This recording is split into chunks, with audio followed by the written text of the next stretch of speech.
talk about the psycho-existential roots and circumstances that lead to my being in prison inside an idea for 45 years, despite extremely challenging circumstances.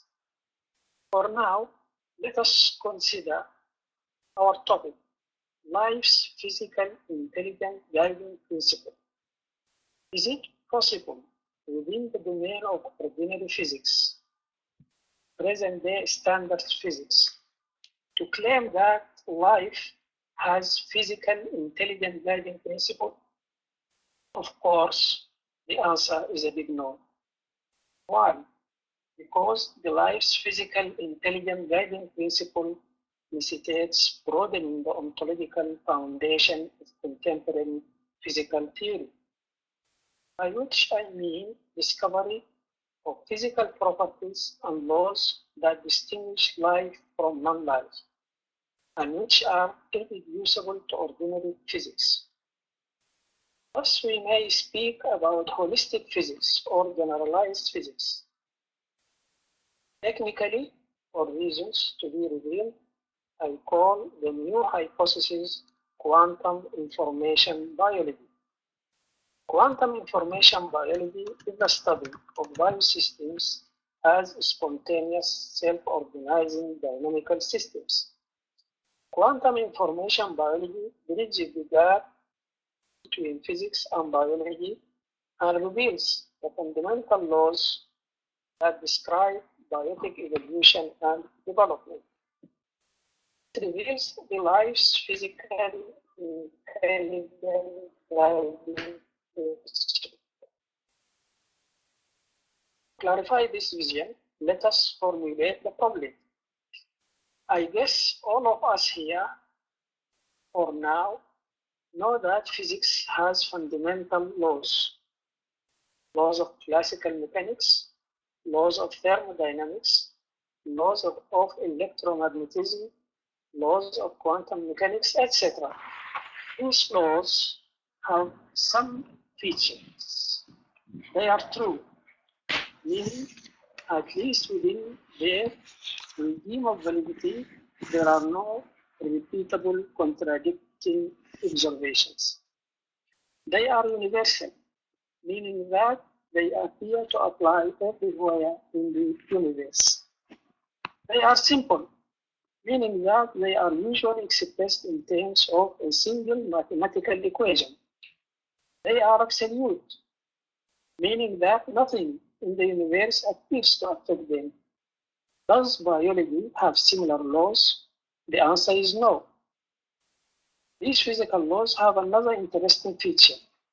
Although physicists with different specialties study different physical systems, yet there is something common to all of them. A physicist studies a physical system as a system of energy. So, energy is the unifying concept according to which a physicist studies different physical phenomena. Energy has the properties of conservation, quantization, and degradation under certain conditions. A physicist models physical phenomena in accordance to these properties and makes predictions, then confronts the predictions with empirical evidence. If the predictions are substantiated, the model is accepted. Otherwise, the model is either modified or rejected. In this manner, physics, having a working guiding hypothesis developed rapidly. Does biology have a similar working hypothesis or unifying concept? The answer is no. Biology is largely an experimental and descriptive science.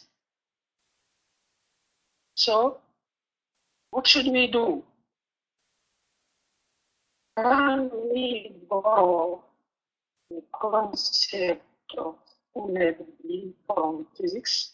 Although a biosystem, in order to maintain its living, it has to acquire, store, and utilize energy, yet energy does not contain the dynamical essence of living systems. because a biosystem is also an information processor.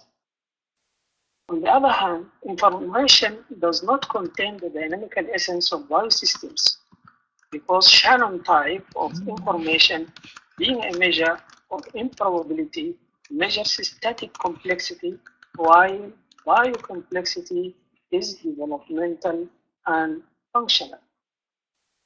Some quantum biologists, to name a few, Jim Al-Khalili, John and Ratz, are considering what may be regarded as non-trivial quantum phenomena in biology, such as photosynthesis, magnetic orientation of migrant bears, sense, etc.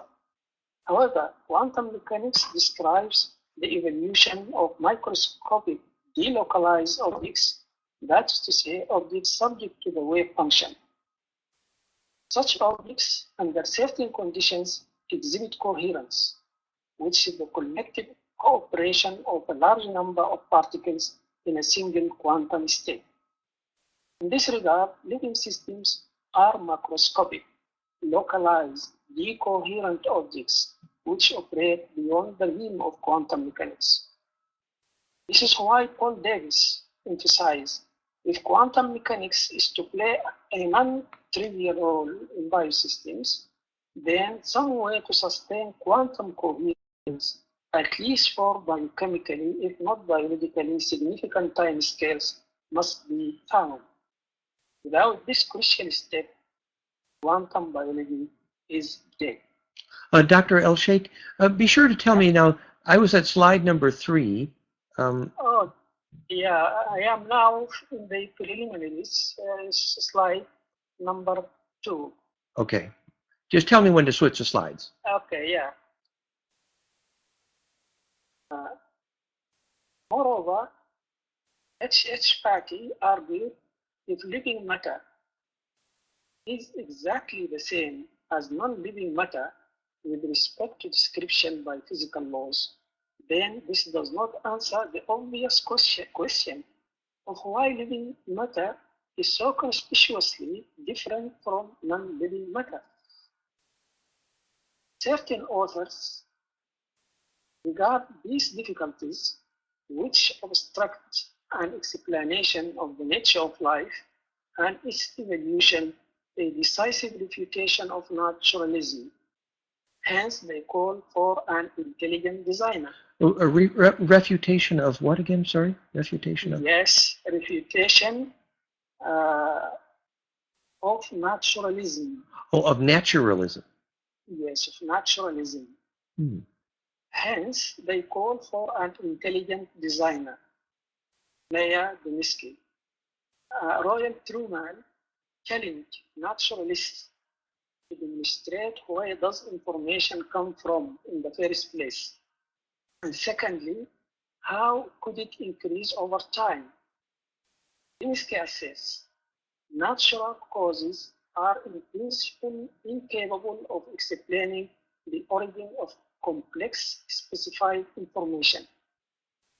Be sure, these are the words of Doniski, natural causes can explain the flow of complex specified information, being ideally suited for transmitting already existing information.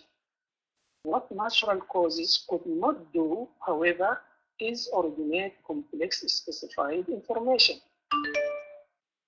This strong prescriptive claim that natural causes can only transmit complex specified information, but never originate it, I call the law of conservation of information. This is still the words of Doniski. Conservation of information. And what was the next thing you said? Sorry? I said these are still the words of Doniski. The words of? Doniski, Demdski, one of the intelligent design advocates. I see. It's called Doniski, yeah. It is this law that gives definite scientific content to the claim that complex specified information is intelligently caused. Quote, Although intelligent design movement starts from a very scientific premise concerning the biosystem's intelligent design, it ends up with a metaphysical inference that cannot be empirically falsified. Thus, it undermines its scientific credibility. Moreover, the notion of complex specified information advocated by intelligent design movement is not operationally defined in order to prove that information cannot originate or increase by naturalistic causes. Cannot increase by what causes? Naturalistic causes. By naturalistic causes, okay. Yes, yeah. Under such circumstances, any quantification of bioinformation, that is to say, complex specified information, and the discovery of the laws of its increase, as we would like to demonstrate, will serve the efforts to invite more of the gaps.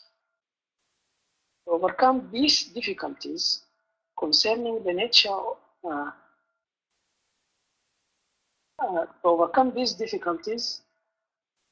there is a third, what is called the third way.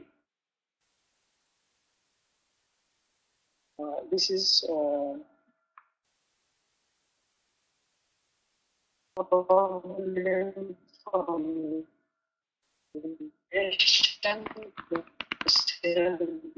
way. Dr. Elsheikh, your voice is breaking up. Slide number 4. This is slide number 4. Slide number 4. The third way. Okay. Number 4. Slide number 4. Okay. The third way. Okay. Yeah, James Shapiro. Mm-hmm. Yes. Based on his discoveries and those of Barbara McClintock, James Shapiro proposed what he calls the third way in order to transcend what he calls orthodox Darwinists and creationists. According to the third way, evolutionary change is an active cell process regulated epigenetically and capable of making rapid large changes by horizontal DNA transfer, interspecific hybridization, whole genome doubling, symbiogenesis, or natural genetic engineering. That is to say, massive genome restructuring. In simple terms, what Shapiro and McClintock have demonstrated is that beneficial mutations are not random, and that, in general, life is self-organizing and self-evolving system. So what kind of mutations are not random? Yes, they beneficial mutations are not. I see. So he's saying that beneficial mutations are intentional. Random. I see. And so that's a kind of example of negentropy, isn't it? It reminds me of that famous book by Sat Prem. Sat Prem wrote a book called The Willed Mutation of the Species, in which the direction of mutation has intention behind it, and we direct that with collective will. But Shapiro tries to say that the cell is the active function generating the evolution. I will clarify this point later on also. How cells are active in generating their own type of evolution. But Shapiro and McClintock, they don't propose an electrical model for this. They're proposing there is some genetic mechanism, however. Yes, they propose certain genetic mechanism, symbiogenesis, and horizontal DNA transfer, and that the cell is capable to Dr. Elsheikh, we're losing your voice. repair the damage that may occur to the against certain. Yeah. Is it okay? Hello? But just Hello? repeat your last sentence. Repeat your last sentence. Yes. My last sentence is that McClinton discovered that a cell is capable to restructure its genome in order to be able to confront certain discrepancies, certain if a chromosome is cut by X-ray or something like that. So there are certain jumping genes that, or coding genes, coding elements that repair the chromosome. Yes, and eventually this is what he calls, this is what Shapiro called natural genetic engineering. The cell is capable to process natural genetic engineering to improve its structure against some adverse conditions, antibiotics, for example, and etc. etc. You know, there's a parallel here, Dr. Sheikh, that implying there's a kind of natural genetic engineering or even intention is related to what in our previous courses we were talking about, as Hayam Greenwood mentions here in the chat window. We called it the value of shareability, specifically that when we talk in psychological terms about what is a shareable wave or a shareable intent, it's the same thing as the perfection of electrical coherence, which then leads us to the idea of conjugation. So the perfect shareable intention is the perfect coherence, is conjugation or fractal. So these terms tend to bridge the gap between a philosophy and an electrical engineering. Of course, what Shapiro and McClintock found is that the cell also, in order to be capable to repair itself, there should be some sort of coherence among the components of this among these components. Otherwise, it could not be able to restructure itself. Right, and the sort of the philosophy and psychology of coherence eventually becomes the electrical definition of coherence, and that where we really get to the physics. So that's beautiful. Please continue. Yes. Okay. So should we move on to slide number 5 then? Slide number 5. Okay. Few lines, and after that we move to number 5. Okay, go ahead. Here, in simple terms, what Shapiro and McClintock have demonstrated is that beneficial mutations are not random, and that in general life is self-organizing and self-evolving system. Does this qualify a third way? Or is it just a new extension of Darwinism? Yeah, and that's good. So that self-organization leads to its own science. That's great. Yeah. What is Darwinism? The crux of Darwinism, which is based on solid evidence and upon which probably all biologists agree, is descent with modification. To find out the cause of this descent with modification, 2 questions must be answered. First, the question of mechanism, how descent with modification occurs. Second, the question of the driving force, why descent with modification occurs.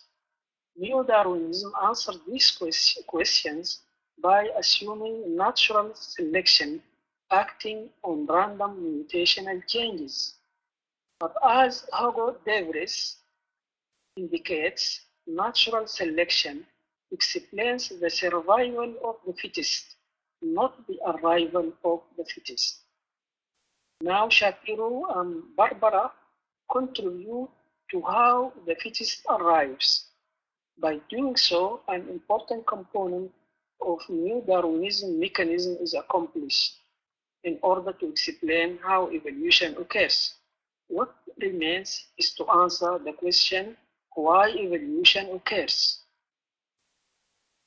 What is the driving force that generates the arrival of the fittest or the new innovations?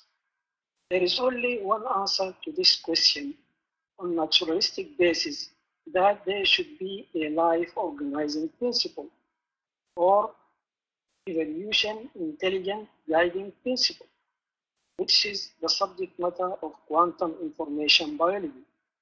The requirement of the driving force faces both Darwinism and natural genetic engineering, because, for example, one may ask what the origin of natural genetic engineering systems is.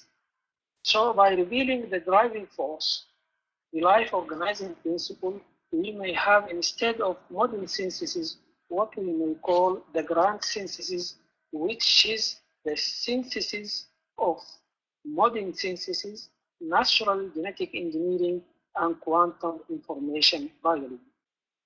Thus, to account for these problems, in order to reveal the nature of life and the laws of its evolution, we begin by asking the following question. Page 5, fundamental questions. That's really nice, Dr. Elsheikh, the play on words there, that maybe Darwin accounted for the survival of the fittest, but yes, he didn't account for the arrival of the fittest, which is to say, yeah, the whole idea of the willed mutation of the species, which leads beautifully to your idea about the life's guiding principle. Yes, yeah. Fundamental questions. What is the physical property that distinguishes life from non-life and contains the dynamical essence of living systems? What is the physical principle associated with the mentioned property and itself must distinguish life from non-life? What is the field, material substrate, that embodies the mentioned property and its associated principle? What are the field equations and how can they describe biotic evolution and development? How can they reveal the evolution physical intelligent guiding principle? The EPIGP is the evolution physical intelligent guiding principle. Yes. Yes. It's nice that he's also saying there should be field equations. That's good. Yeah, yes, there should be field equations. Now, I would like to give quick answers to these questions in order to help to follow up the development of the idea. First, bioinformation, which is fusion of energy and information, and bioinformation oscillations is the unifying concept that distinguishes life from non-life. Second, the maximum action principle is the principle that distinguishes life from non-life and underpins bioinformation. Third, DNA's helical structure and its Golgi ratio-based fractal geometry embodies the maximum action principle and generates bioinformation oscillations. Thus, we get a quantum information fractal field. Fourth, generated bioinformation oscillations contain the dynamical essence of biosystems and reveal the quantum information fractal field equations. 5. The quantum information fractal field equations describe biotic evolution and development and determine the evolution physical intelligent guiding principle. Paradigm shift.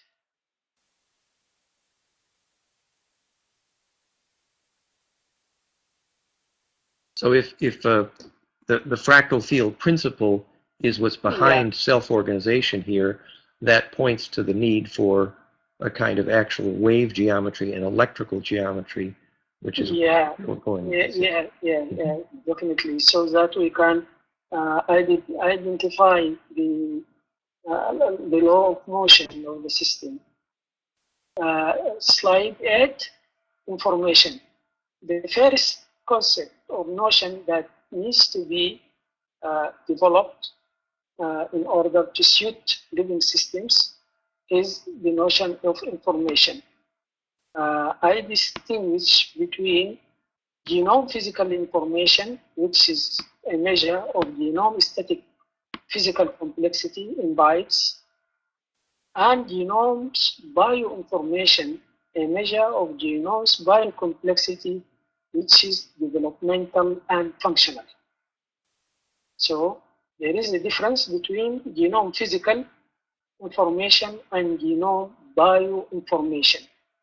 Genome bioinformation is about the phenotype. Hence, it increases before adulthood, has a maximum when the organism is fully grown, decreases afterward, and becomes zero when the organism dies.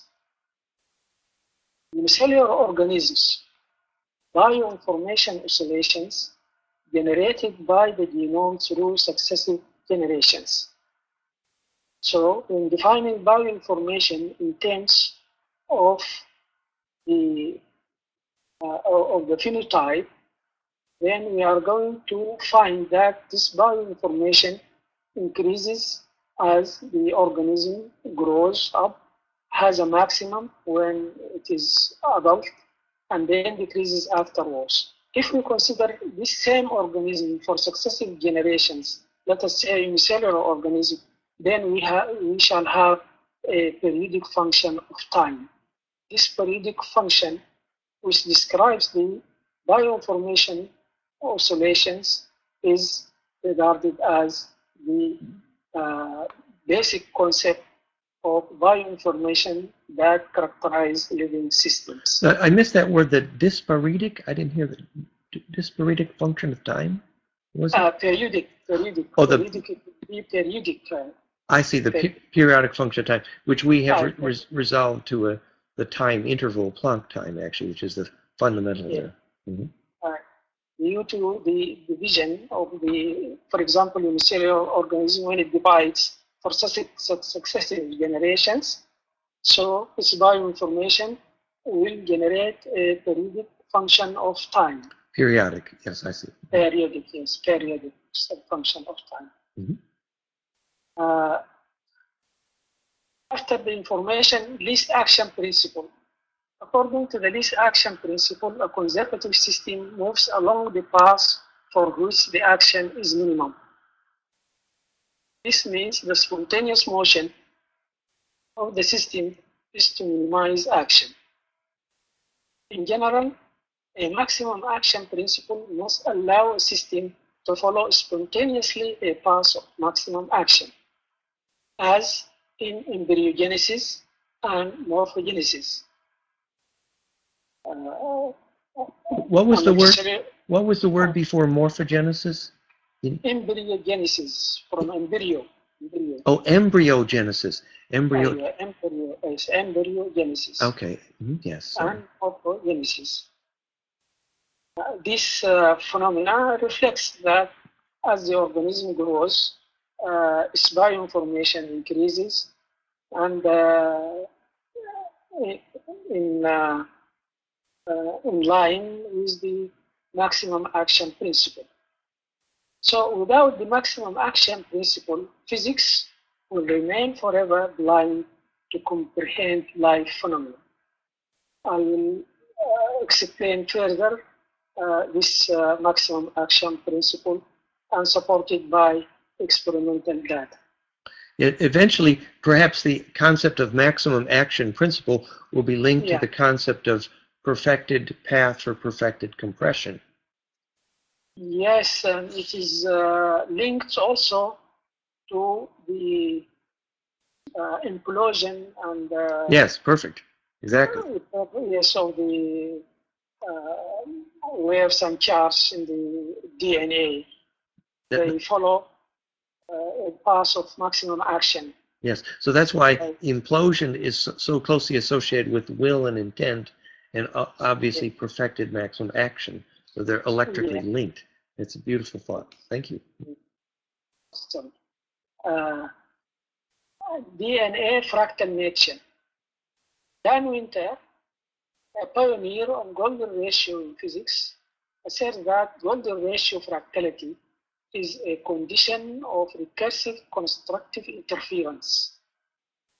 In his view, DNA or golden ratio based dodecahedron fractal geometry is the only geometry that allows waves patterns to add and multiply recursively constructively, thus produces phase conjugation. The DNA phase conjugation is a vortex for imploding charge waves along phi spiral paths, which are paths of maximum action and maximum coherence. So this discoveries of the distinguished biophysicist Dan Winter resemble a strong base for understanding the maximum action principle and for understanding the nature of life in general, as I shall try to say, to reveal through the quantum information fractal field. Thank you, Dr. Elsheikh. That is a good summary. Thank you. Yeah, not at all. DNA dodecahedron fractal geometry. This picture taken from Dan Winter.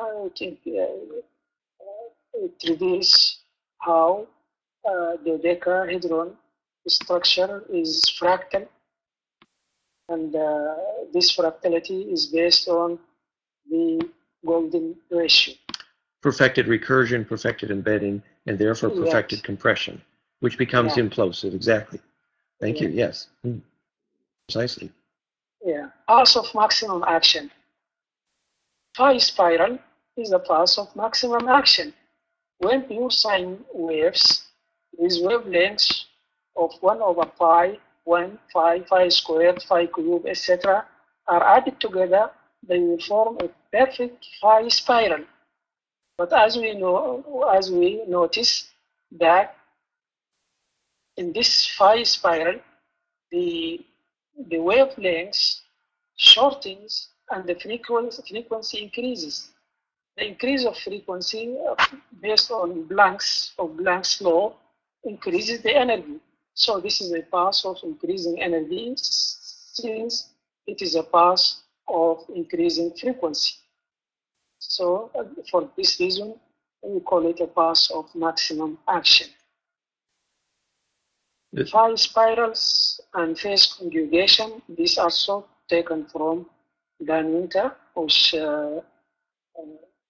reveals DNA phi-based dodeca fractal geometry generates recursive constructive charge wave interference with phase conjugation. That's beautiful, and we could also say increased frequency equals increased energy density equals increased information density, which is perfected compression. It all fits together. Very nice. Thank you. Yeah. Quantum field. A field, whether classical or quantum, is defined as a function over space and time. The genome quantum information fractal field is a function over bioinformation and time, L of V and T. V refers to bioinformation and T refers to time. So we distinguish between an ordinary physical field, which is a field over space and time, and a genome quantum information field, which is a field over bioinformation and time. Quantum information fractal field is the union of DNA golden ratio based fractal geometry and the maximum action principle. So the DNA golden ratio based fractal geometry is a necessary condition for the maximum action principle. There are other conditions I will refer to or indicate later on that substantiate the notion of maximum action principle. That's such field. Yeah. Sorry, not it's so nice. Not before we move off the idea of the QIFF. You know, popping the quiff always in quantum physics was the quantum wave function, but now we have a new meaning for popping the quiff. QIFF being quantum information fractal field, which is probably a more profound. So it's lovely the way you played on those words. I like it. Thank you. Yes, thank you. Thank you very much. Thank you. Such field generates, in addition to weak electromagnetic waves, as Professor Dan Winter repeatedly explains and proves.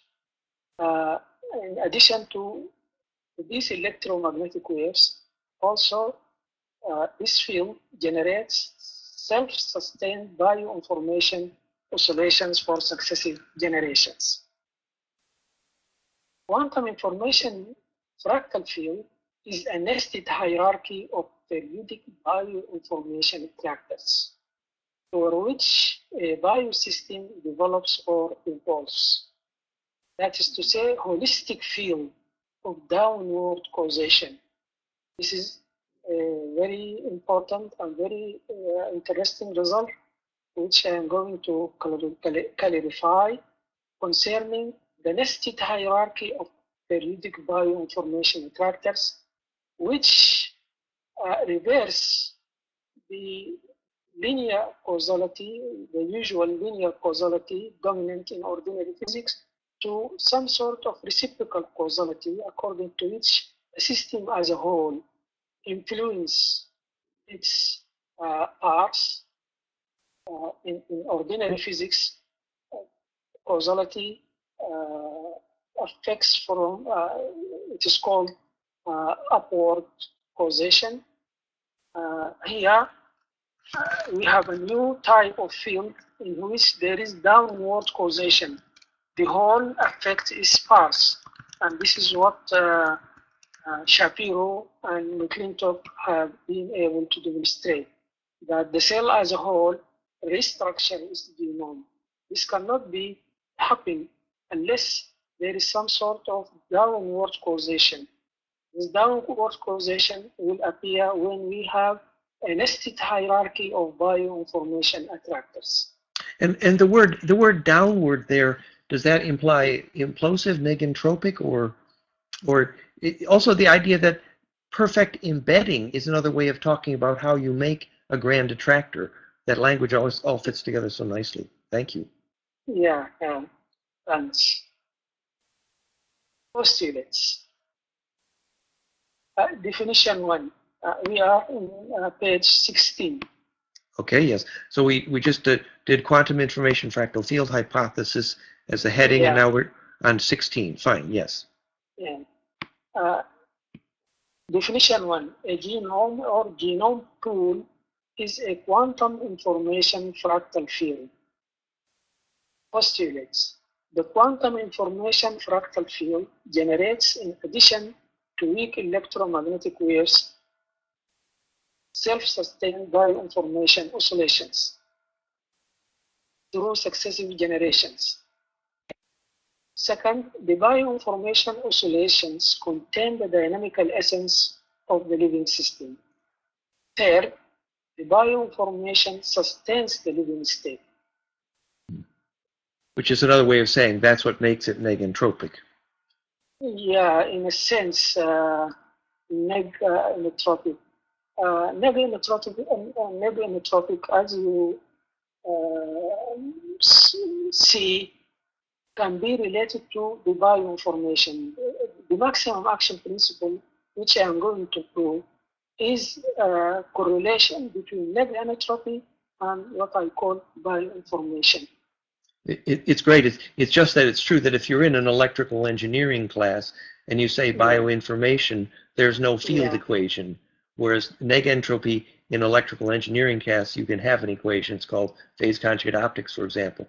The problem is that in Europe, there are so many scientists who try to use the word information when they refer to electric fields, and that's where they lose rigor. So it's nice to have a very specific electrical meaning when we say bioinformation.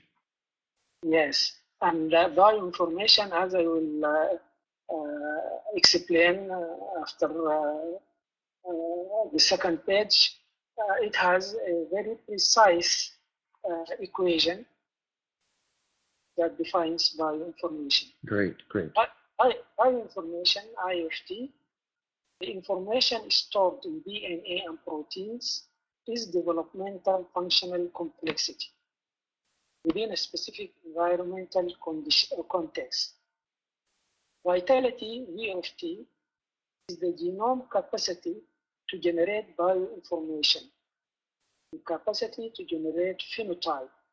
YT is the time measured from the moment of initial growth. So I am going to give a mathematical definition for vitality, which is the measure of bioinformation. Nice. We have bioinformation, slide 18. Okay, we're on 18, just got there.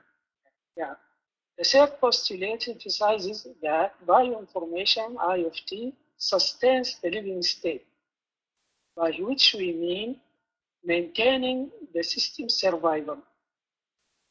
B, maintaining the system's self-propagation.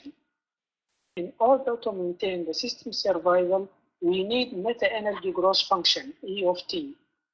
That is to say, total meta-energy metabolized by the system measured in calories. And we also need a certain period of time we call lifetime or life expectancy. L equals A minus T. A is the lifespan, measured in minutes, hours, days, or years in accordance with the organism. Third, self-propagation or natality rate, N of T, to define natality rate. The effects of all other aspects of biological information, in addition to the effects of environmental conditions, are to be interpreted as a perturbation or modification of these parameters. So I consider the total energy metabolized, E of T, life expectancy, L, and N of T as the fundamental variables that define the living state. So in general, I can say that bioinformation, IFT, is a function of total energy, life expectancy, and natality. If there is no explicit dependence on natality rate, which is N of T, then we have vitality as a function of energy and life expectancy. We make the following simple assumptions: that V of T varies directly with the total energy metabolized and directly with life expectancy raised to a certain exponent A. This A can be defined to each species. A is lifespan or cell cycle time.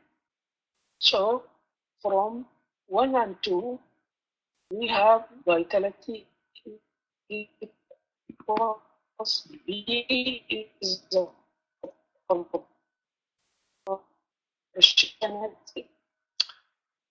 Dr. Elsheikh, would you... E of T L raised to the power A. Dr. Elsheikh, B is for proportionality constant. It is Hello. Your Yeah. your You hear voice me? your voice broke up there. Just would you repeat the last minute? Yes. Okay. I am in equation 2. Yes. Equation 2 states that V of t, which is vitality, is equal to B. B is proportionality constant. E of t, total energy metabolized, and L to A, L will be life expectancy.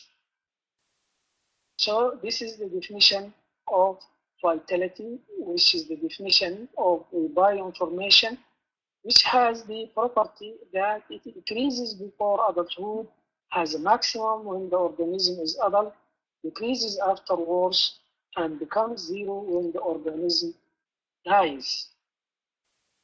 This is the vitality curve. We are in slide 20. Slide 20. You know, it might be interesting later to ask the question, what peak or bliss experience might climax the vital force? Yeah. Yeah. So vitality has a maximum at t equals alpha. Alpha when the organism is fully grown, and then the vitality decreases after that and equals zero when the organism dies. So this function has this beautiful property of increasing before time, before adulthood, has a maximum at adulthood, decreases afterwards, and becomes zero when the organism dies. Bioinformation oscillations. For successive generations of the cellular organism you get. This is the periodic function, the periodic function of time due to successive divisions of a unicellular organism. So I call it bioinformation oscillations. The following definitions, page slide 22. The following definitions. Not to interrupt, but would you say that bioinformation, in a way, would be correlate to energy density? To energy and life expectancy. Mm-hmm. Total energy and life expectancy. Mm-hmm. So energy is increasing, life expectancy is decreasing.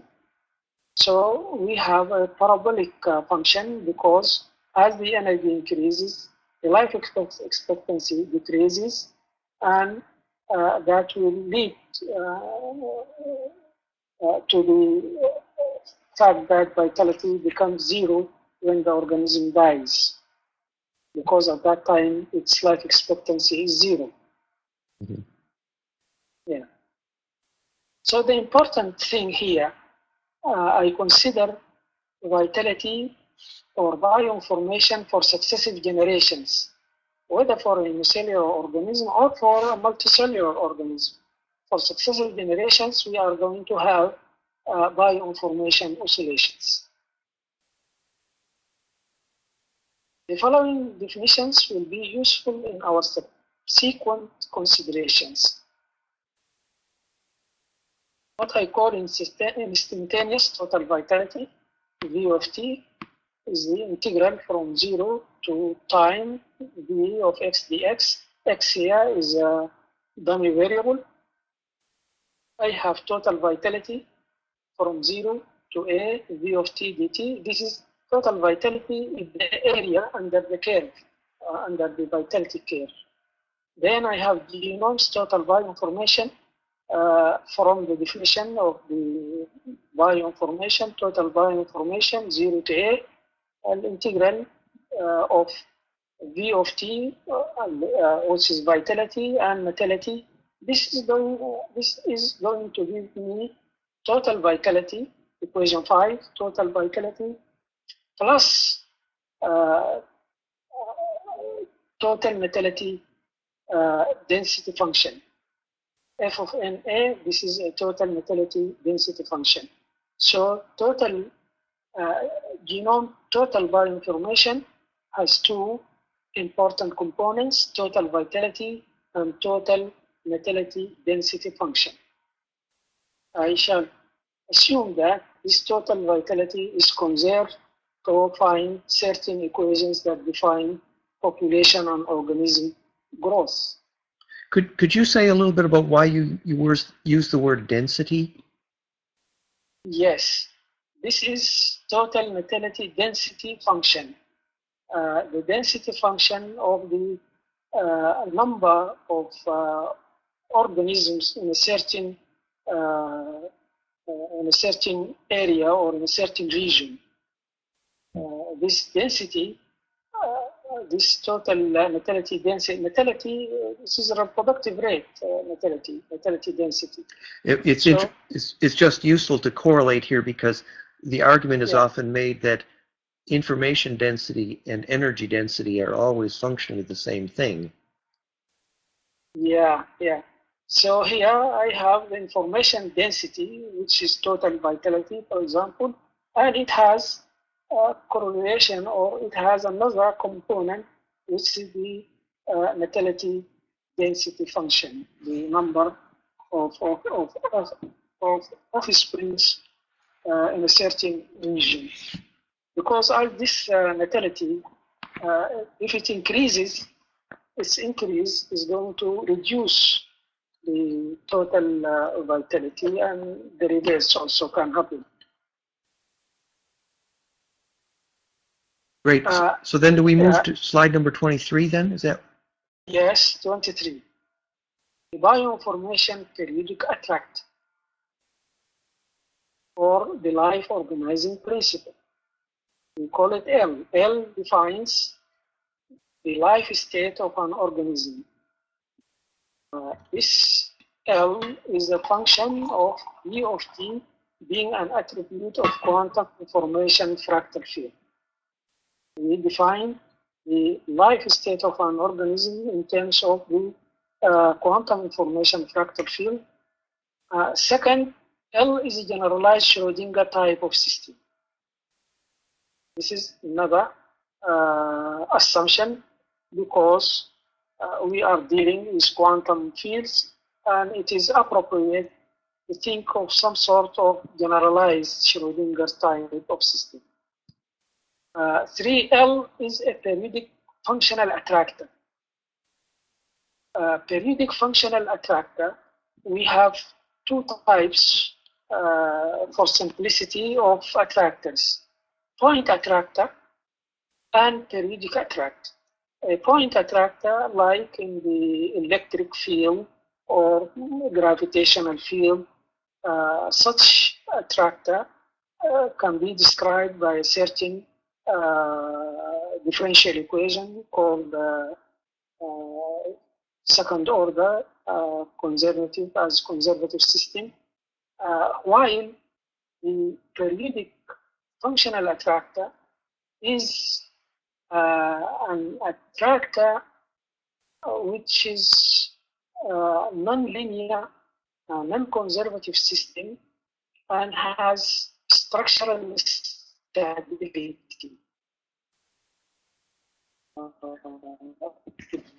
Dr. Elsheikh, would you? Your voice broke a little bit there. Dr. Elsheikh, would you? Would you repeat the last minute, please? Sorry. Last thought.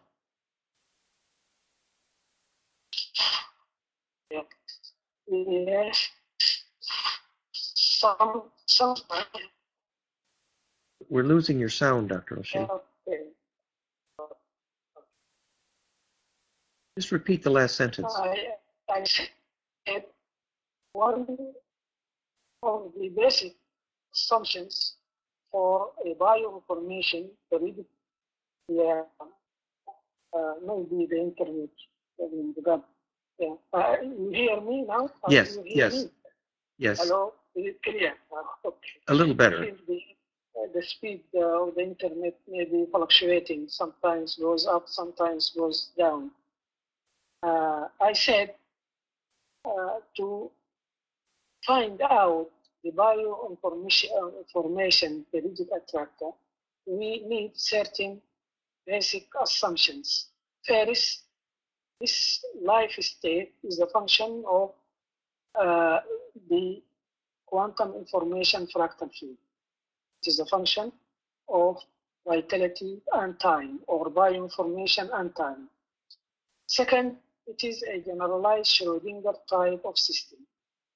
Third, L is a periodic functional attractor. We require that the life state becomes a periodic functional attractor because the stability of living systems is different from stability from weak stability.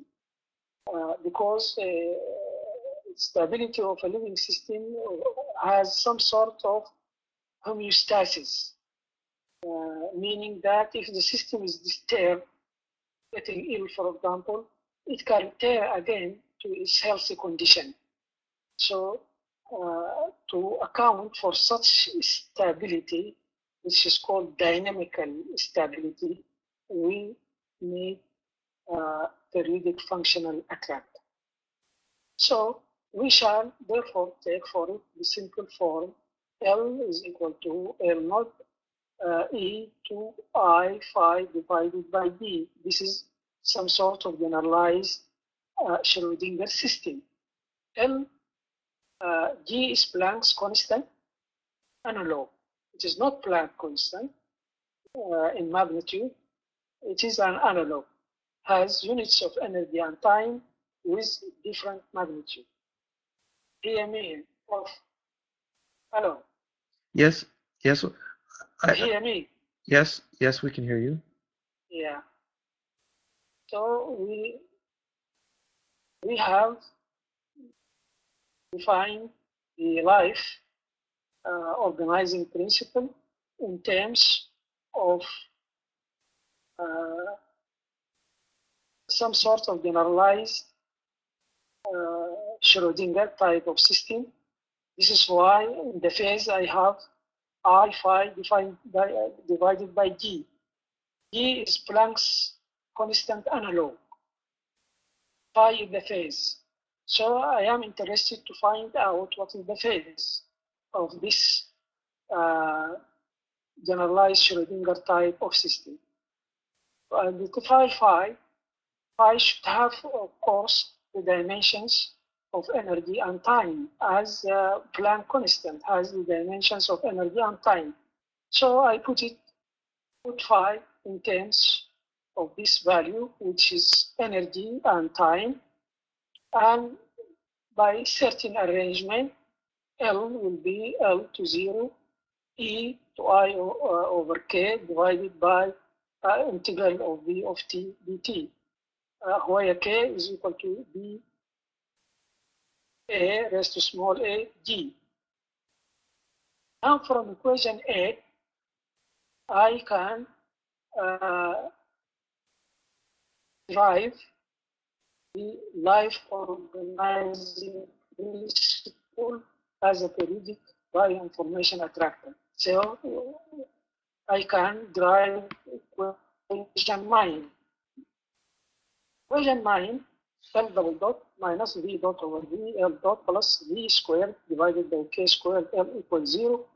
This is a periodic functional attractor because it is nonlinear, non-conservative, and irreversible differential second order differential equation. At the same time, this equation 9 substantiate the notion of reciprocal causality because we can consider the genome as being a subsystem or sub-attractor of the cell. Equation 9 defines the dynamics of cellular dynamics. It describes the dynamics of the phenotype. In this phenotype, we have the genome as subsystem belonging to the basin of equation 9. So we have reciprocal causality because this is an attractor, equation 9 is an attractor, and the genome is a subsystem or sub-attractor belonging to the basin of the bioinformation attractor. Do you think could we actually create an example where we see a shape of a wave function generated by equation 9, for example, or even create an electric field based on that? We can, as you know, equation 9 is derived on the basis of the periodic nature of the bioinformation oscillations. In the previous page, I showed that the bioinformation oscillations define a periodic function, and the waves of the matter waves, the Broglie matter waves, upon which the Schrodinger equation is based or derived, also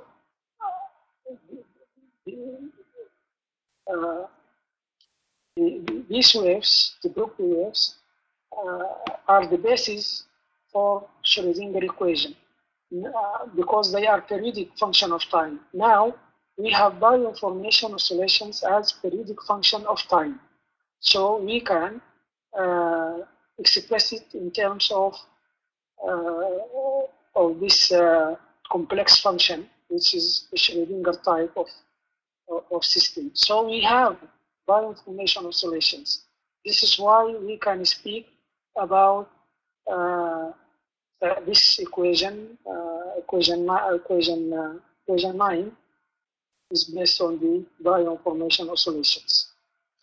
And yet, and we are agreeing that bioinformation is fundamentally rooted in the charge wave, which certainly is what the Schrodinger and the quantum wave function is. So functionally, the charge wave, when it's macro information in biology, becomes bioinformation. So it's basically an attractor for charge, which when it's its maximum negentropy is life itself. So it's nice that you've given the life organizing principle a mathematical structure. Yeah. So James Shapiro, in James Shapiro's natural genetic engineering, by which he means repairing or restructuring genome to face adverse conditions. For natural genetic engineering to take place, we need to have a bioinformation periodic attractor, because when you have a bioinformation attractor, you have a basin.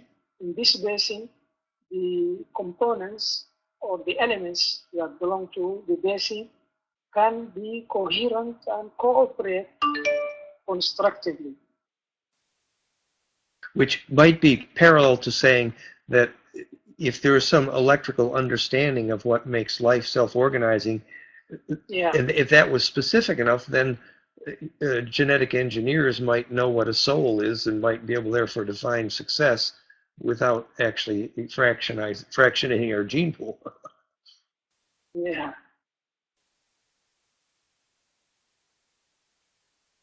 So we have equation slide 26. We are still concerning the field equations. The first law of self-organization, phi dot of t is equal to k. K is a constant, equals 1 over b a raised to a. This is equation 10. Phi dot of t is equal to k v of t.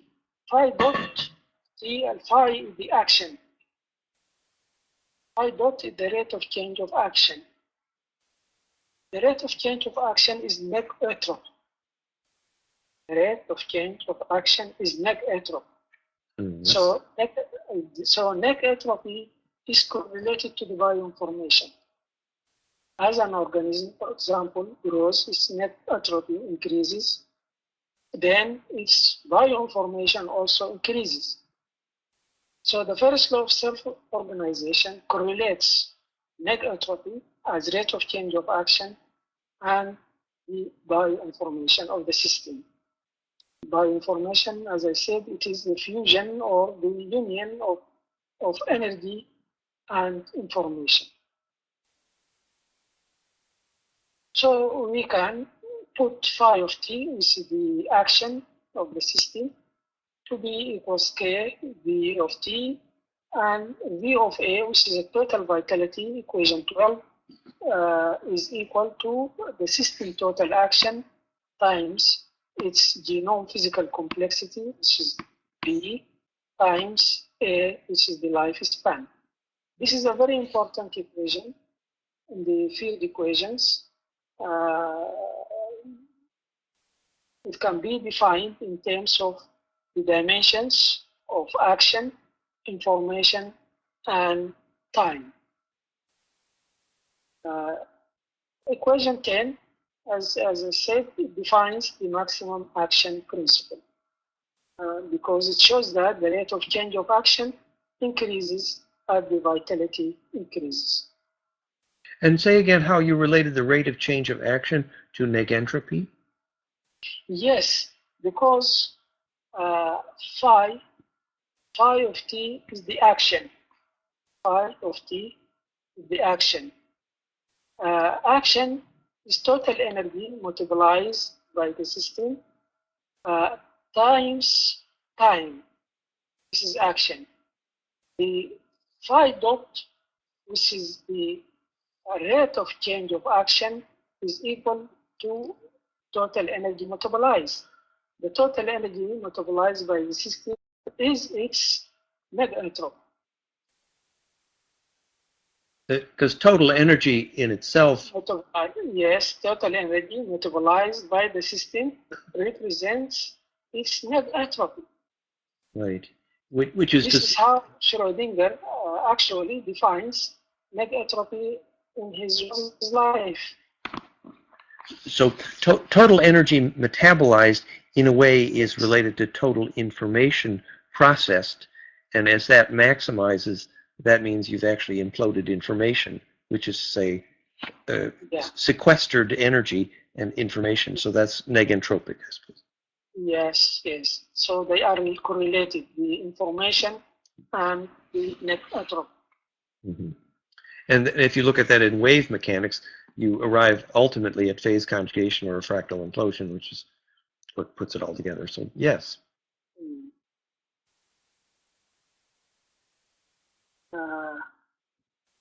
Slide 27. Still we are in field equations. This is the second law of self-organization, which is total vitality V of A is equal to M pi B T divided by frequency, which is the reciprocal of the lifetime. N is Fibonacci's sequence number, N. Pi is pi. B is the genome physical information. Capital G is a constant having the dimensions of Planck's constant. And F frequency, as I said, the reciprocal of the lifespan. So this relation shows that as the system develops or replicates, then its frequency is constant as far as we are within the same species. But if frequency decreases, then the total vitality increases. The increase of total vitality, as in evolution, for example, and at the same time during the development of an organism, follows or bifurcates in terms of Fibonacci numbers. Fibonacci and the golden ratio are deterministic consequence of the maximum action principle, as I shall try to explain later. Or Fibonacci is the result of optimizing wave interference ultimately, which leads to golden ratio. Mm-hmm. Yeah.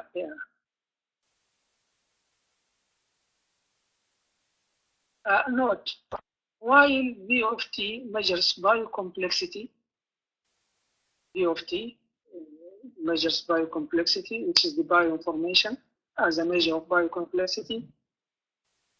V of A, which is total vitality, represents genome's capacity to generate biocomplexity. So it represents the organism biointelligence.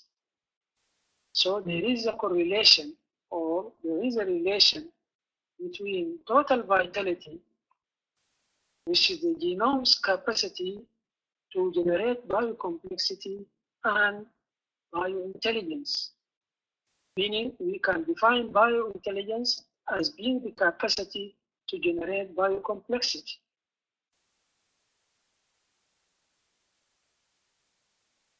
In sort of wave mechanical terms, that then also resolves to the concept of fractality and perfect compression.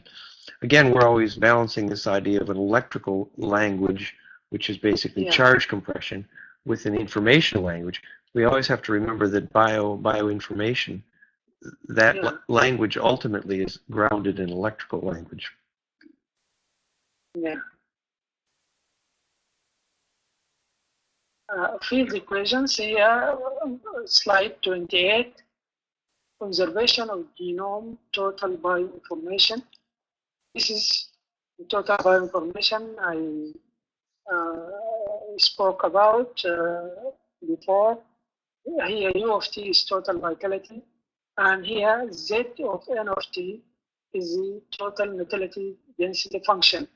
But here, as a function of time, this is explains that the system is evolving through time.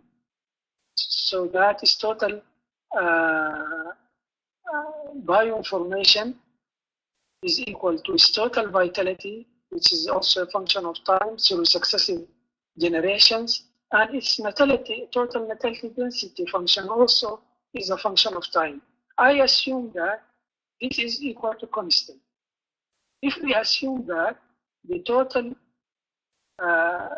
bioinformation is constant, we can derive a logistic equation that can describe the population growth of a unicellular organism or multicellular organism. It is known that in the literature that the logistic equation describes both the population growth and the organism growth. So in case of population, P here will resemble the number of organisms. In case of the growth of multicellular organism, P is going to represent the number of cells. All field equations are underpinned by the maximum action principle. It seems non-intuitive to think that the total bioinformation would be a constant. Evolution would suggest that total bioinformation should increase, right? Or yes, this is true. How does it increase? How does it increase and be constant? Evolution is the increase of total vitality or total the increase of total vitality or biointelligence. This will occur at the expense of the decrease of the total natality density function, meaning that the more evolved organisms have a smaller or lower rate of natality rate. For example, if you consider the insects and very unevolved systems, you find that they have very high reproductive rate. But as you go in the evolution of the more evolved systems, you find that their natality rate decreases. So total bioinformation is constant, and evolution takes place because the total vitality or biointelligence increases while natality decreases. I hope this point becomes clear. Yeah. So you saying while I say more evolved biological systems have lower natality rate than less evolved biological systems. you mean so the birth rate goes down? Yes, the birth rate goes down for more evolved biological systems. Yeah, and they do say that the overpopulation kind of dilutes the genetic intelligence in a certain way. Overpopulation, maybe. So yeah, overpopulation, or to give, you can even compare this within human societies. In human societies, where the societies where there is very high birth rate, you find short life, and this means less total vitality. It always goes like that. If you have higher total vitality, you get lower birth rate. Whenever you find high birth rate, you find lower total vitality. That's an interesting philosophy. Yeah. Okay. Origin of biome. Yeah.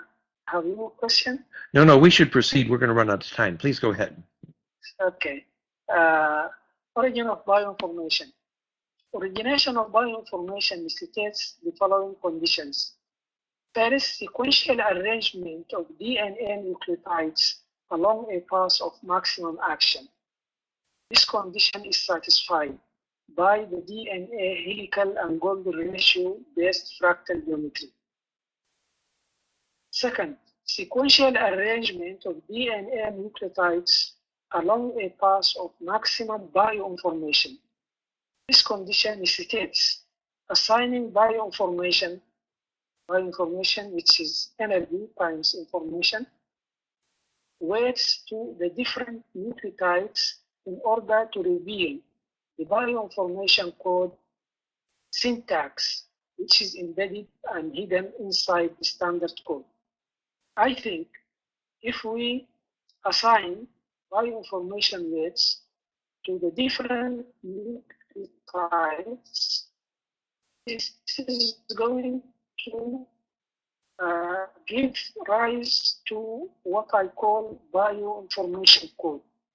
The bioinformation code allows us to put nucleates in terms of codons as words, and words can be put in terms of sentences, and sentences can be put in terms of text, and this is going to reveal the syntax upon which the genetic code is written or can be meaningful in order to generate viable proteins.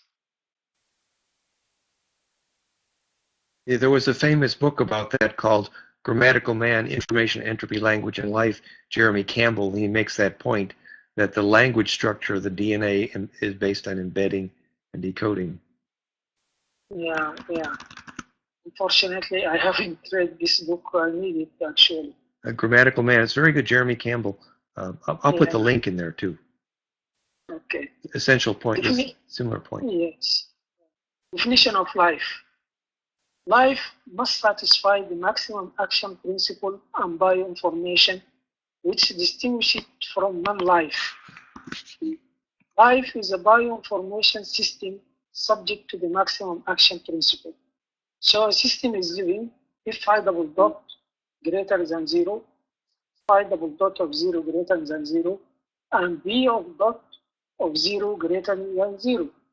Because under this condition, the action of the system increases and also its vitality increases. So it is compatible with the maximum action principle. A system is non-living if phi double dot of equals 0, and V dot of 0 equals 0.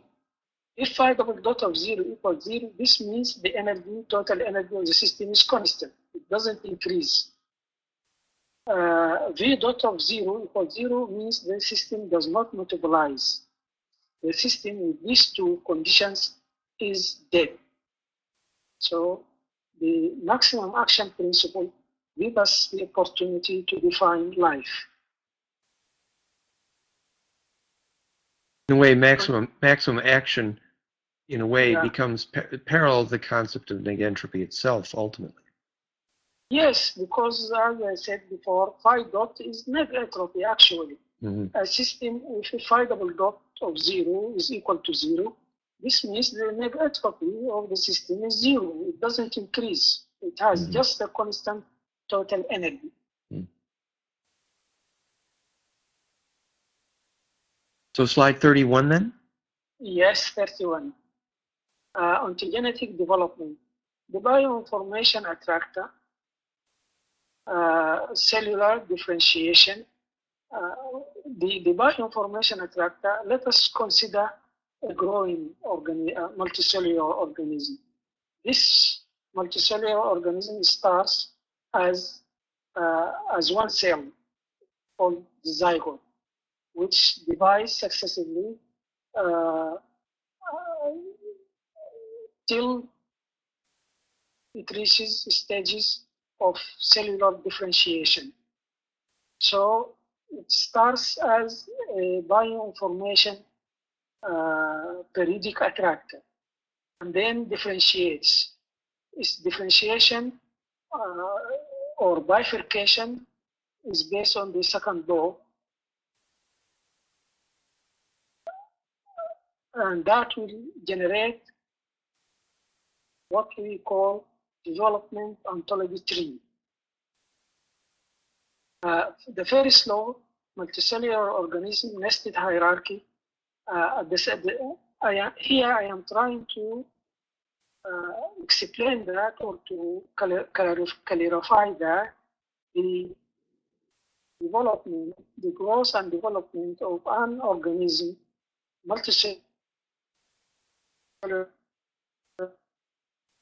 organism, subject to all these three equations: the first law of self-organization, the second law of self-organization, the bioinformation attractor. It starts with the bioinformation attractor and then bifurcates according to the second law of self-organization. And at the same time, the different levels, tissue level, organ system, organ, all these levels represent quantum stationary functional states of the system. It has a certain size. The size of a tissue, the size of an organ can be determined by the logistic equation, which determines the number of cells in the given tissue or organ or organism as a whole. So ontogenetic development is governed by the first law of self-organization, the second law of self-organization, and the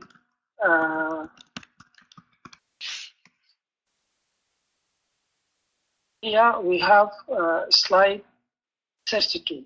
And we should mention that perfected bifurcation, of course, is perfect branching or fractal golden ratio perfected. And then that embedding of small within large relates to the global scaling movement, which, derived the similar ideas. But please go ahead. So I'm on slide 32 now. Yes, 32. 32 describes what is called development ontology tree, which shows that the bifurcation for an organism, either human or rat, is going to be according to Fibonacci numbers. Fibonacci. Bifurcates. Yes, Fibonacci. In the beginning, for example, the zygote, after certain divisions, bifurcates into what is known as endoderm and mesoderm and ectoderm. Each of these divides also or bifurcates in accordance to Fibonacci numbers. You find 2, 3, and 5, 8. The only exception here in the endoderm, we have 7 components instead of 8. So in general, the bifurcation in the development and solidity, it occurs in accordance to Fibonacci sequences. And that's conventional The biology. quantum information fractal field, based on the second law of self-organization, is a nested hierarchy of bioinformation attractors toward which a biosystem develops or evolves. Evolution. The basic question of biological evolution, randomness versus determinism. We are in slide 33. Yes. Randomness versus determinism.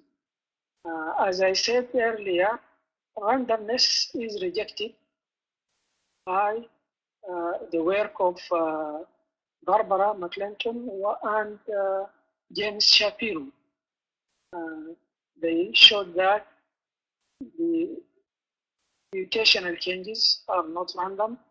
They are active function of the cell.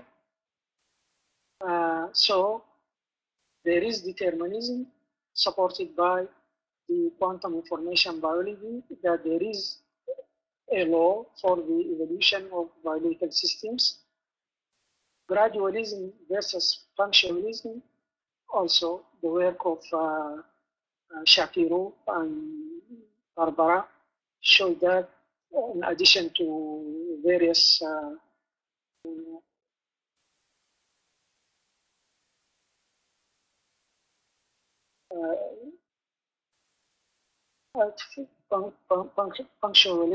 punctualism, punctuated equilibrium is supported that there is punctuated equilibrium rather than gradualism.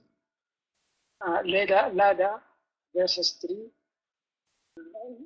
There is a tree, and not only a tree, but also a web-like due to horizontal genome transfer, DNA transfer. So there are certain scientists who try to show that evolution is the increase of biocomplexity. For example, Alexei Sharov and Richard Gordon and Sven Jorgensen. Alexei Sharov and Richard Gordon, they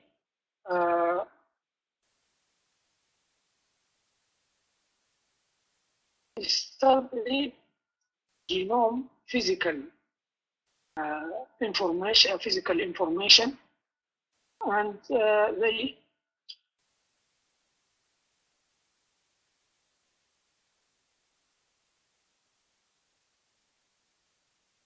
indicate that if we plot genome complexity of major phylogenetic lineages on a logarithmic scale against the time of origin, the points appear to fit well to a straight line.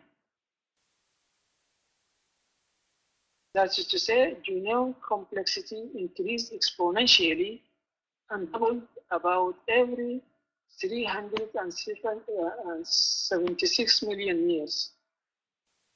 And they concluded the following: linear regression of genetic complexity on a log scale extrapolated back to just one base pair suggests that the time of the origin of life is 9.7 billion years ago.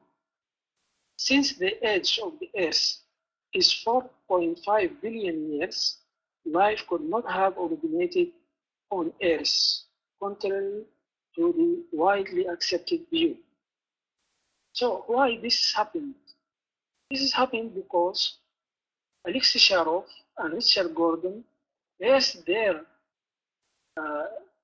study of the increase of biocomplexity on the Adami definition of genome physical information, which is measured in terms of bytes. Now, we can measure genome bioinformation in terms of the physical information times the energy. Because bioinformation, quantum information biology is the product of energy and information. If we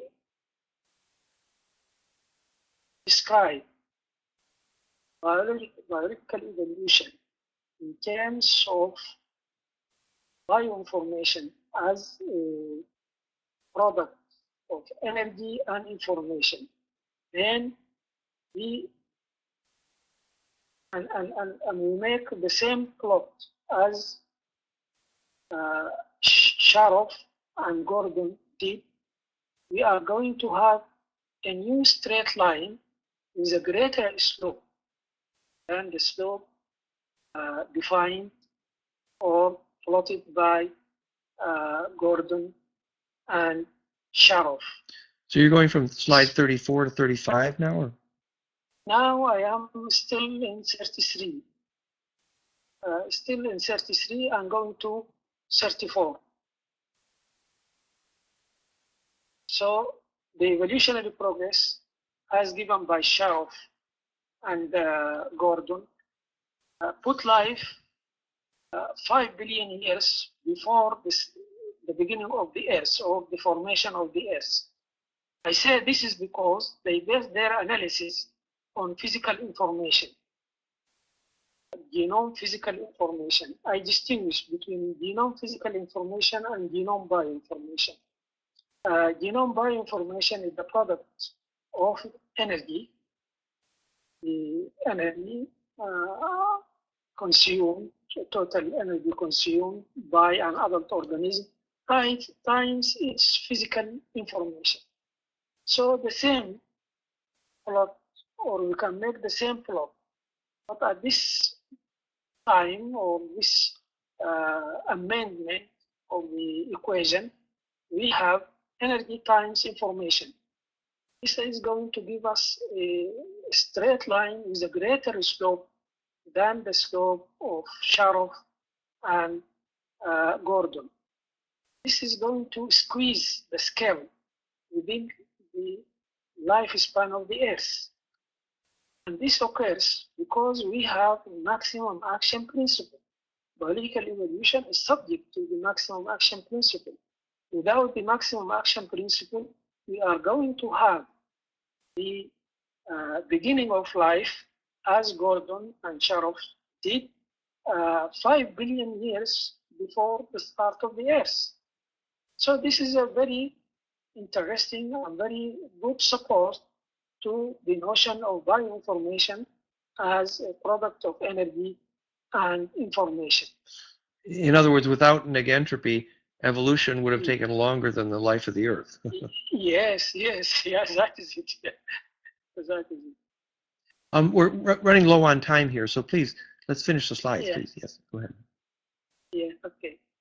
We are now in slide 35. Yes. Definition of biointelligence. Vitality measures biocomplexity. Vitality measures biocomplexity. Vs of alpha, it is the complexity of the organism at when it is adult. We can compare different species. We can compare different adult species through their Vs of alpha, which is phi dot of alpha times B, which is the complexity of which is the information, physical information of the system. While total vitality V of A represents genome capacity to generate biocomplexity. We have vitality as a measure of biocomplexity. And total vitality as a measure of the capacity of generating biocomplexity. So in addition to generating biocomplexity or ontogenetically, total vitality generates biocomplexity phylogenetically. So definition, biointelligence is the capacity to generate biocomplexity or functional structures. So I use total vitality interchangeably. In a sense, since it is a measure of the system's capacity to generate biocomplexity, I can speak about it as total vitality in one sense, and in another sense, I can speak about it as biointelligence, because it is the capacity to generate biocomplexity. So I define biocomplexity as the capacity to generate biocomplexity or functional structures. So we can here in slide 36, evolution physical intelligence guiding principle. Phylogenetically, we let V of A, total vitality, is equal BI. BI is the bioinformation intelligence. Why we put VA equal BI? Because VA for a given species is always constant, and we can prove it mathematically. It is always constant for a constant species. This is why it has the ability to preserve its kind. But phylogenetically, we have different species with different total vitality. So we, instead of VA, we put BI, meaning that this is changing total vitality through phylogenetic evolution. So according to the previous definition of total vitality, then BI, biointelligence, is equal to B, which is the genome physical information, times A, which is the life span, times phi of A, which is the total action. So biointelligence has the dimensions of information, time, and action. Biocomplexity, on the other hand, is equal to A raised to minus A, V of alpha.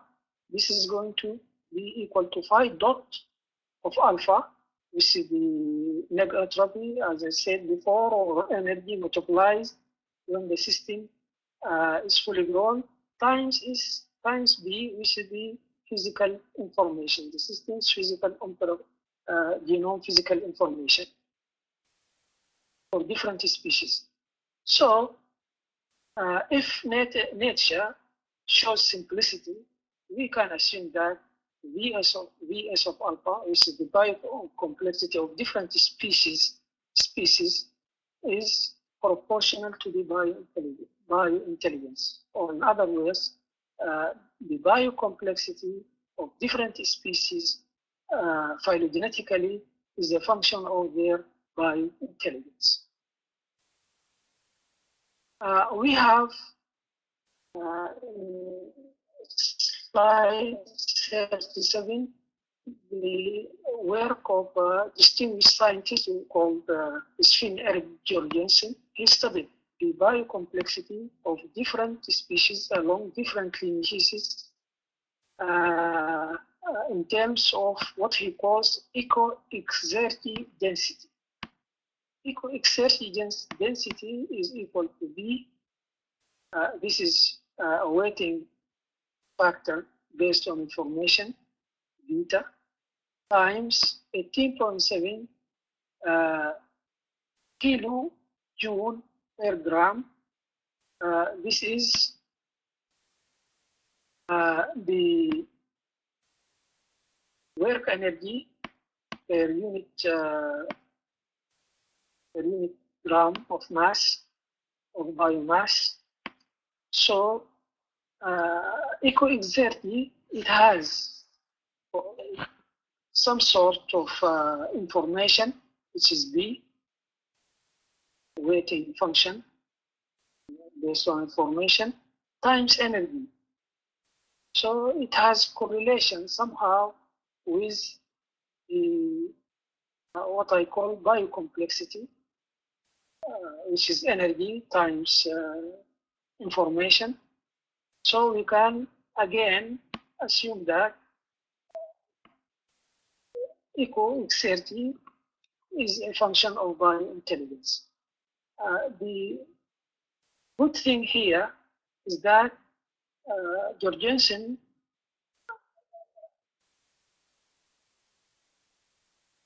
was able to find experimentally how biocomplexity in terms of eco-XRT increases through time. So this figure here indicates the different species along a certain phylogenetic lineage, how they increase their biocomplexity. The plot, it is approximately our law, it is approximately exponential.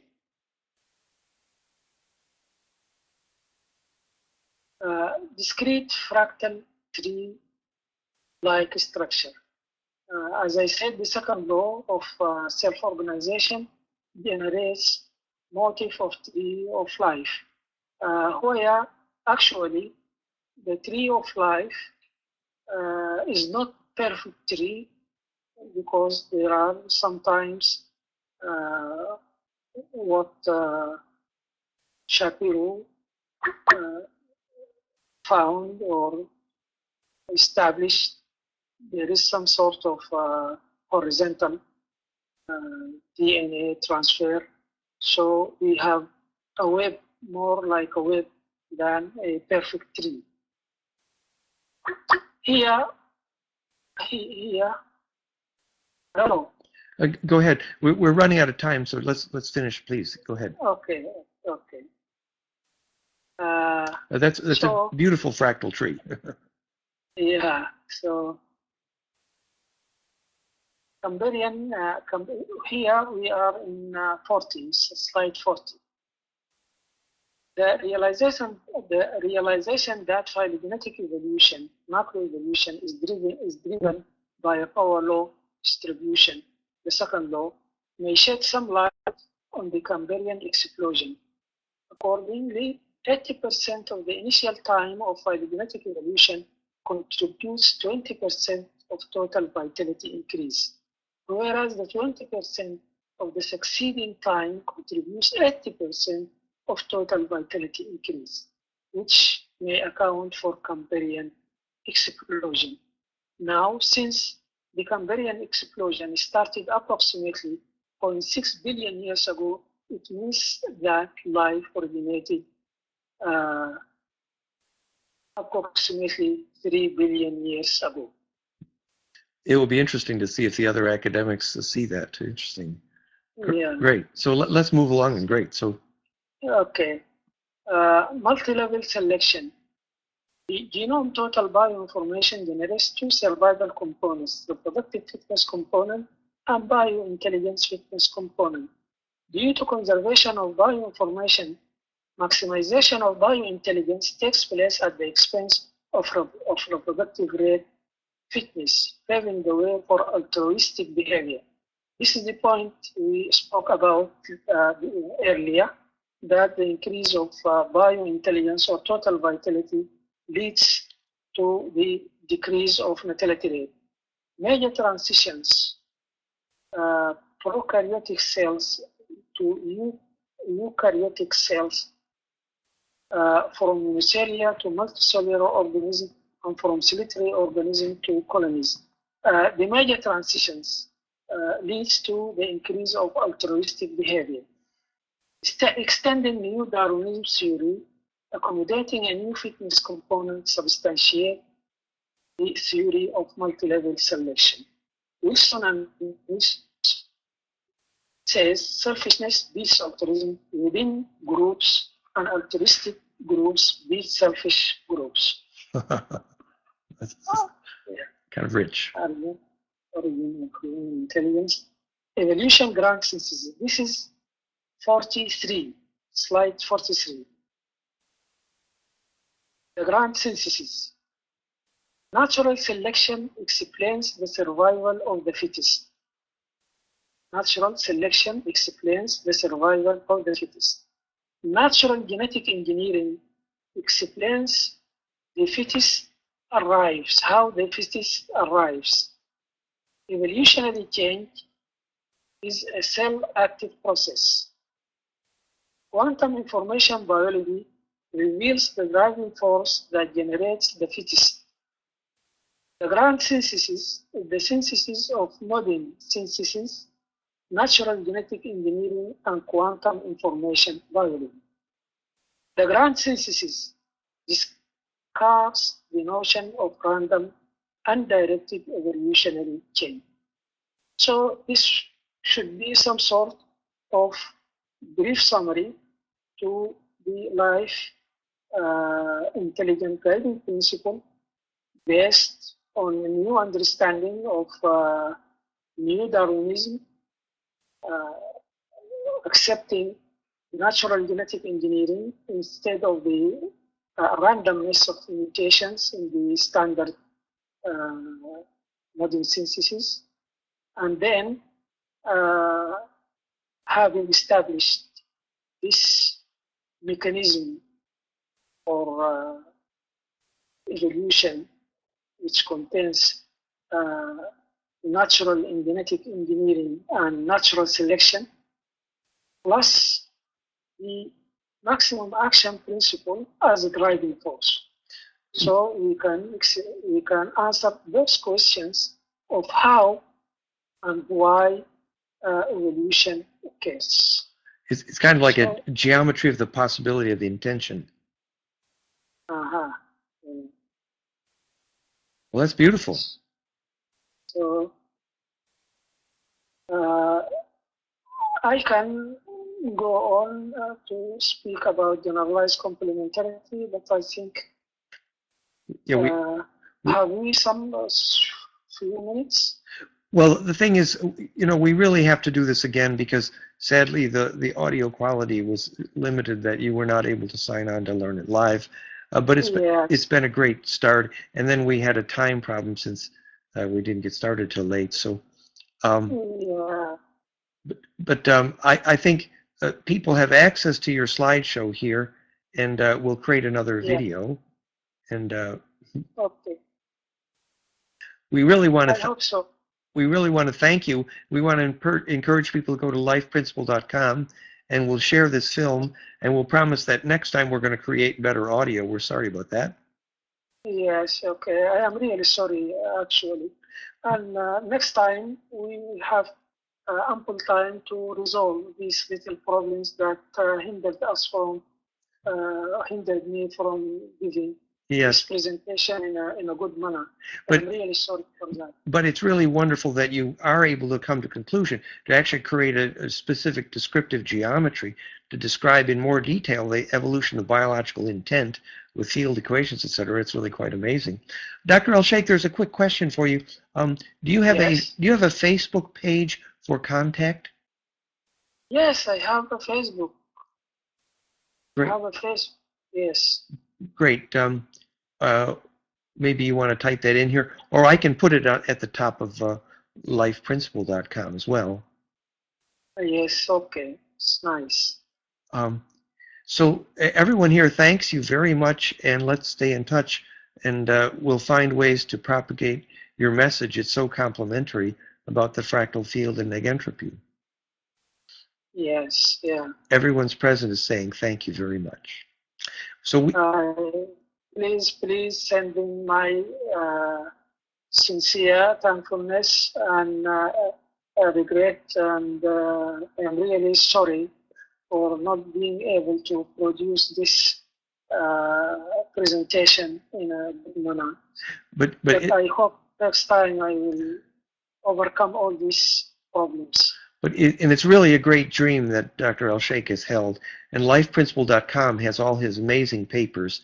And this is just an intro. And we will put the video at lifeprinciple.com, and eventually we'll perhaps create another film and audio with better technical conditions. So thank you so much, Dr. Elsheikh. And thank you very much. Thanks everyone for coming. Good night. Thank all of them. Okay, gratitude. We wish you well there in Sudan. Bye-bye. Okay, bye-bye. Bye-bye.